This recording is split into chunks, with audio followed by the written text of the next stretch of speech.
before you had the Sarah Connors and the fucking Vasquez and the chick from Aliens and Ripley, you know what I'm saying? Before you had the badass heroines that we have, you know what I'm saying? Pam Grier was the OG. She was the first one.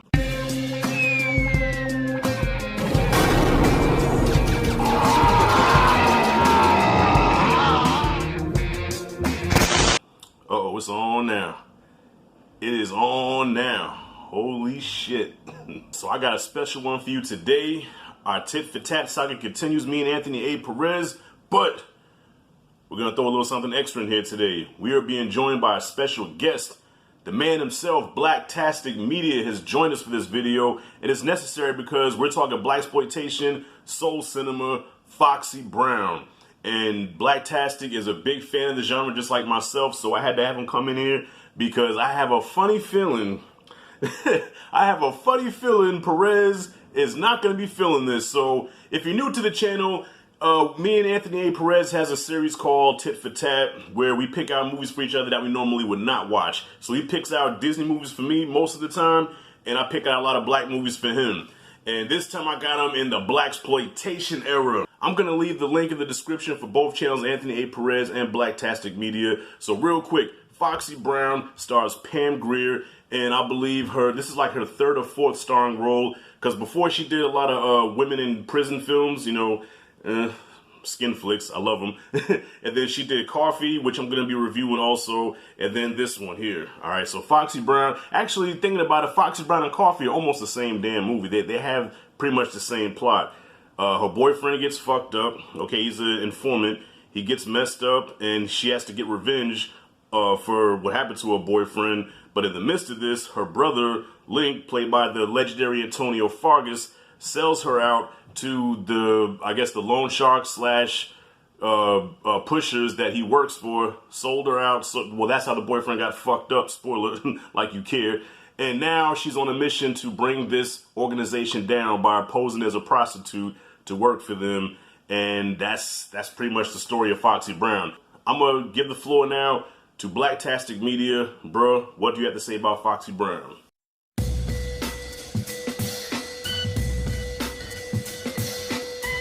Yo, what's up? It's your boy, and I'm going to slide in on an episode of Tit for Tat. Now, normally, it's all about my man Rashad G and Anthony A. Perez, but I'm going to jump in on this one because this is a great movie. It's Black History Month, and come on, man, we're talking about Pam Grier. Now, I already know my man Rashad G and myself had a crush on her since childhood. And I already know my man loves this film, meaning Rashad G. Now, Anthony A. Perez is the wild card here. And Anthony, I'm gonna warn you, motherfucker. If you don't like this film, I'm going to hop in a plane. I'm going to fly to Florida. I'm going to pick up my man Rashad G along the way. We're going to come to your crib, drag you out the house, pin your ass up against the wall, and beat you like a piñata. I'm playing, brother. You know I got nothing but love for you, man. But I can tell you right now, black folks have a love connection when it comes to blaxploitation films. And it's always cool to get an outsider to see what these films are like, because we know they're terrible. We just don't care. So it's always cool to get somebody who's not biased to judge these films, man. So I'm looking forward to your take on this film. But it's plain and simple. Another movie where she's dating informant. He gets killed. Her brother's involved. He's a drug head. Now she got to get involved, and this fool get his ass killed. So she got to go after the man in this movie who's behind all these drugs. But hey, it's not a man this time. It's a white female who's the kingpin in this movie. She has another little business where she runs hoes. She has a little escort service business. And it's for people with high class, like senators and people like that, congressmen. But beautiful as, you know, Pam Grier is as Foxy Brown, she infiltrates, acts like a hooker, a call girl, infiltrates the business and fucks everybody up. Easily my favorite scene in this whole movie is the lesbian bar fight scene. That shit is classic. You got two black women in a bar of lesbian white women beating their asses. hitting it with chairs, furniture, pictures. Classic. This movie has everything. You got Foxy Brown cutting motherfucking eyeballs out, throwing gasoline on motherfuckers and lighting them motherfuckers up. Burn, baby, burn. And probably my favorite scene, the kingpin female drug lord lady has a boyfriend named Steve, and he is a punk ass motherfucker. But Foxy and her homeboys fix his ass. They chop his balls off, put him in a pickle jar, and she hands delivered them motherfuckers to that woman. And when she shoots her two henchmen, and she's like, how come you don't kill me? She goes, I want you to suffer like I did. And the scream that this white woman lets out in terror is amazing. The same thing with Steve. When they chopped his balls off, man, I rewind that scene over and over and over. The yell that this motherfucker lets out is priceless. But yo, man, I'm gonna keep it short and sweet. I'm just chiming in with my two homies. I'm gonna let them go ahead and close it out. I'm out. Peace. Until next time. And just remember, it's just my point of view. My man, see, I told you, we here, bro. All right. We are definitely on the same page with this. You know, this movie is ridiculous, you know, but you watch this and have a good time. It is the 70s. It's blaxploitation, but still, as bad as these movies are, there's just a satisfaction of watching us get back at the man for all the bad shit that they did to us. How can you not love that? When she got my man dick cut off, all right, and gave it to the girlfriend, you know, the main chick. Come on, man. That's like the sweetest revenge there is. And even the part where the freaking hillbillies had their way with her, you know, one guy threw a whip around her neck, you know, the other guy took advantage of her. And what happened? She dogged them, clawed one of their faces out, took the other one, burned them up. Come on, man. Anyways, enough of me rambling about this shit. Anthony A. Perez. What do you have to say about Foxy Brown?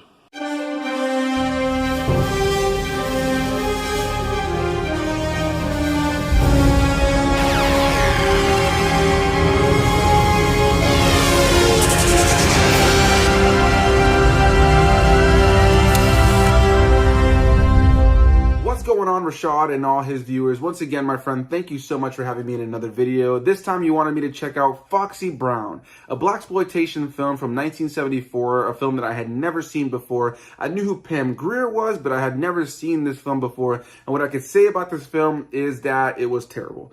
This was easily, I think, the worst film that you've ever recommended for me to watch for your channel, and I'm so sorry to say that. I can totally understand if this film meant something to somebody around the time that it had come out, but when I look at this era of film, it's just, there's so many films in that era that are so much better.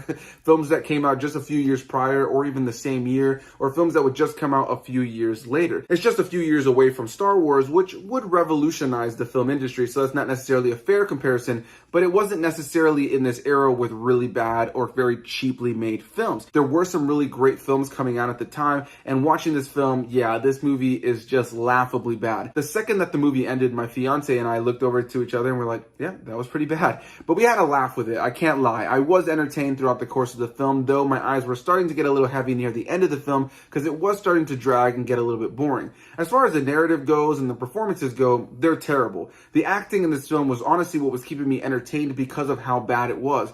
The line delivery and the lines themselves. The script and the story itself was all over the place. There was nothing for me to latch onto watching this movie, and it was just one of those movies that for me, if I never see this movie again, I will be 110% okay. Even the sex appeal portion of this film that it definitely tries to push throughout the course of the film just made me kind of cringe or laugh at how cheesy it was, and there was only a couple moments where I thought to myself, oh, that's kind of sexy. I definitely got to give most of that credit to Pam Grier, who looks great in the role, and she definitely is a sexy woman, so she looks great in the movie, and there's some moments that definitely lend themselves to her being a, sexy character for those moments.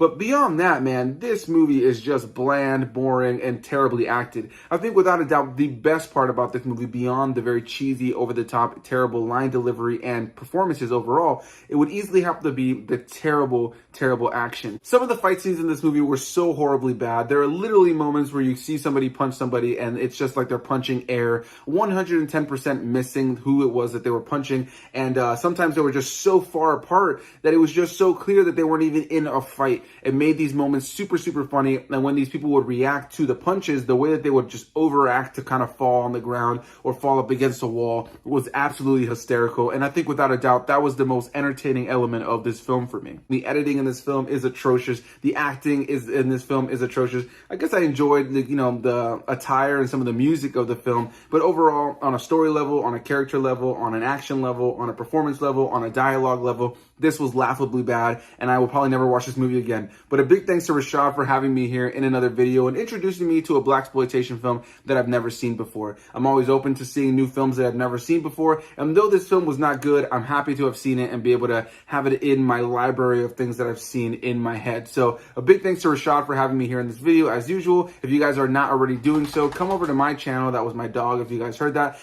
Anthony A. Perez. I do different movie reviews and different movie related stuff on my channel, and Rashad has been over there plenty of times. So if you guys are interested in more of these collab reviews, please go check out my channel, which is down below in the description box, I'm gonna assume. And again, a big thanks to Rashad for having me here in this video. I look forward to what's next, and yeah, let's go ahead and hear what Rashad had to say.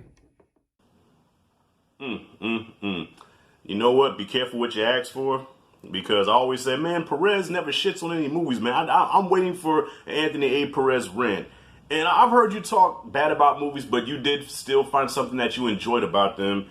And I think you said, yeah, you did say you somewhat enjoyed something about it, but overall, you said this movie was terrible. And the thing about it, bro, I can't even argue with you. Everything you said is absolutely right. And that's why I love this movie. That's why I love these movies. Listen here, y'all.